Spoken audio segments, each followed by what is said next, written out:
ब्रह्मचर्य वो एक तेजोमयी ज्वलंत शक्ति है। ब्रह्मचर्य एक अलग दिखाई देगा आपको, कोई आग अलग आग नहीं दिखाई देती, जैसे ऐसे ब्रह्मचारी आग होता है। आग दर्शन से, संभाषण से, स्पर्श से दूसरों के पाप नष्ट कर दे अपने आप। कोई भी रोग, कोई भी शोक, कोई भी ताप उसे स्पर्श नहीं कर सकता। वो एकदम हर समय फूल जैसा रहता है, क्योंकि ब्रह्मचर्य स्थित है। सच्ची बात कह रहे हैं। जिस समय दिव्य रूप हनुमान जी ने धारण किया तो हनुमान जी महाराज के ही भाई पवन पुत्र भीम कंपायमान थे।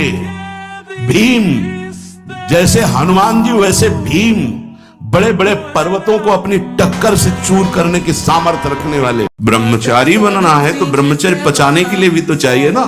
अगर तुम्हें व्यायाम ही करना है, तुम जवान हो और 3-4 खंड की सीढ़ी तो नीचे आओ, नीचे से ऊपर 11 बार उतरो, दौड़ो, अभी व्यायाम हो जाएगा। नीचे सीढ़ी से शुरू करो और ऊपर तक जाओ, फिर नीचे आओ, फिर ऊपर 11 बार करो, देखो पसीना आ जाएगा, दौड़ो।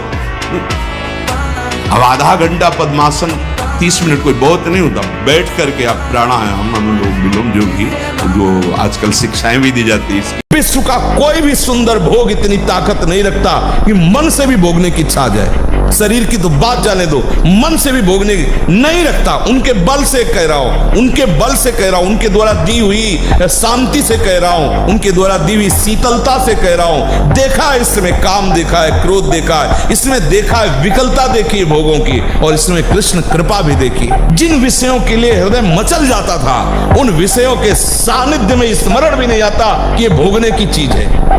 नवीन अवस्था है, बलिष्ठ शरीर है, एकांत स्थान है हरिदास जी, और आ रही है नौजवान वैश्या उनको भ्रष्ट करने। 3 दिन साध श्रृंगार करके आ रही है, लेकिन एक बार भी नहीं देखा। महामंत्र की गूंज से वैश्या बदल गई और उनके हृदय में कोई परिवर्तन नहीं।